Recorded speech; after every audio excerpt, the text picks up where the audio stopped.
Any mission, anytime, anywhere, we're ready to go.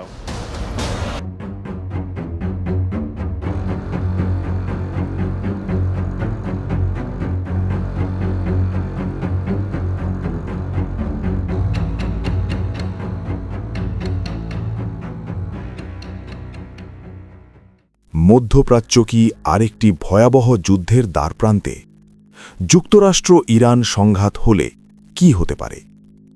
মধ্যপ্রাচ্য বিশ্ব রাজনীতির সবচেয়ে অস্থির অঞ্চল, আর আজ এই অঞ্চল আবারও দাঁড়িয়ে আছে একটি ভয়াবহ যুদ্ধের দ্বারপ্রান্তে। যদি যুক্তরাষ্ট্র সত্যি ইরানে সরাসরি হামলা চালায়, তাহলে প্রশ্ন একটাই না যুদ্ধ হবে কিনা, বরং প্রশ্ন হচ্ছে এই যুদ্ধ কতটা ভয়ঙ্কর হবে, আর ইরান কিভাবে জবাব দেবে। আজকের ভিডিওতে আমরা জানব যুক্তরাষ্ট্র হামলা করলে ইরান কিভাবে প্রতিহত করতে পারে, ইরান যুক্তরাষ্ট্রের কোন কোন ঘাঁটিকে টার্গেট করতে পারে, ইরানের হাতে কী ধরনের অস্ত্র আছে, যুক্তরাষ্ট্র কী ধরনের ভয়ঙ্কর অস্ত্র ব্যবহার করতে পারে, এবং শেষ পর্যন্ত এর পরিণতি কী হতে পারে। পর্ব ১। যুক্তরাষ্ট্র যদি ইরানে হামলা করে, কিভাবে শুরু হতে পারে? যুক্তরাষ্ট্র সাধারণত সরাসরি স্থলযুদ্ধে যায় না। তারা প্রথমেই ব্যবহার করে air strike, cruise missile, stealth bomber. সম্ভাব্য টার্গেট হতে পারে ইরানের পারমাণবিক স্থাপনা, ব্যালিস্টিক মিসাইল ঘাঁটি, air defence system, IRGC command centre, বিশেষ করে নাতাঞ্জ, ফোর্দো, ইস্ফাহান। এই নামগুলো যুদ্ধের প্রথম দিনেই আলোচনায় আসবে। পর্ব ২। ইরান কিভাবে এই হামলা প্রতিহত করবে। ইরান জানে তারা যুক্তরাষ্ট্রের মতো সুপার পাওয়ার না, কিন্তু ইরানের যুদ্ধকৌশল হচ্ছে অসম যুদ্ধ, অ্যাসিমেট্রিক ওয়ারফেয়ার।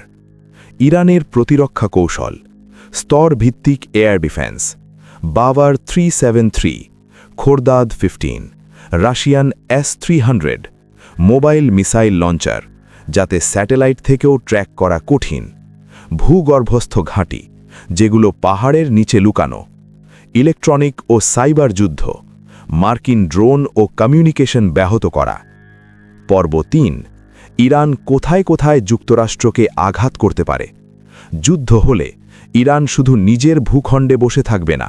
সম্ভাব্য মার্কিন target: Iraq, Al Asad airbase, Erbil military facility, Qatar, Al Udeid airbase, মধ্যপ্রাচ্যে যুক্তরাষ্ট্রের সবচেয়ে বড় ঘাঁটি, বাহরাইন, মার্কিন 5th fleet headquarters, Kuwait, logistic ও সেনা ঘাঁটি, সৌদি আরব, তেল স্থাপনা, মার্কিন সাপোর্ট বেস।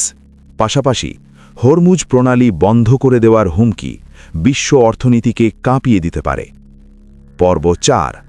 ইরানের হাতে কী ধরনের অস্ত্র আছে। ইরানের শক্তি সংখ্যায় নয়, কৌশলে। ইরানের অস্ত্রভাণ্ডার: ballistic missile, Shahab 3, Ghadr, Sejjil, solid fuel, cruise missile, Soumar, Hoveyzeh, drone বাহিনী, শাহেদ 136, মোহাজের 6, কামিকাজে ড্রোনস, নৌযুদ্ধ, ফাস্ট অ্যাট্যাক বোট, নো মাইন, সাবমেরিন ড্রোন, প্রক্সি বাহিনী, Hezbollah, Lebanon, Houthi, Yemen, militia, Iraq, Syria. এটাই ইরানের সবচেয়ে বড় শক্তি। পর্ব ৫। যুক্তরাষ্ট্র কী ধরনের অস্ত্র ব্যবহার করতে পারে। যুক্তরাষ্ট্রের হাতে আছে বিশ্বের সবচেয়ে ভয়ঙ্কর যুদ্ধ প্রযুক্তি। সম্ভাব্য মার্কিন অস্ত্র: B-2 spirit bomber, B-52 Stratofortress, Tomahawk cruise missile, F-35 এবং F-22 fighter jet, aircraft carrier strike group, bunker buster বোমা, পারমাণবিক স্থাপনার জন্য। প্রয়োজনে সাইবার ও স্পেস ওয়ারফেয়ারও ব্যবহার হতে পারে। পর্ব ৬। এই যুদ্ধের পরিণতি কী হতে পারে। এই যুদ্ধ শুধু যুক্তরাষ্ট্র আর ইরানের মধ্যে সীমাবদ্ধ থাকবে না। সম্ভাব্য ফলাফল: মধ্যপ্রাচ্যে বহু দেশ জড়িয়ে পড়বে, তেলের দাম আকাশ ছোঁয়া হবে, বিশ্ব অর্থনীতি বড় ধাক্কা খাবে, ইসরায়েল হিজবুল্লাহ ফ্রন্ট খুলে যেতে পারে, তৃতীয় পক্ষ রাশিয়া, চীন পরোক্ষভাবে জড়াতে পারে। এক কথায়, এটা হতে পারে ২১ শতকের সবচেয়ে বিপজ্জনক যুদ্ধগুলোর একটি। উপসংহার: যুদ্ধ কখনোই সমাধান নয়, কিন্তু ইতিহাস বলে ভুল নির্ণয় এক মুহূর্তেই পুরো বিশ্বকে আগুনে ঠেলে দিতে পারে। আপনি কি মনে করেন, এই সংঘাত কি যুদ্ধেই গড়াবে, নাকি শেষ মুহূর্তে কূটনীতি জিতবে? আপনার মতামত কমেন্টে লিখুন। আমি জাহিদ। আবার দেখা হবে পরবর্তী বিশ্লেষণে।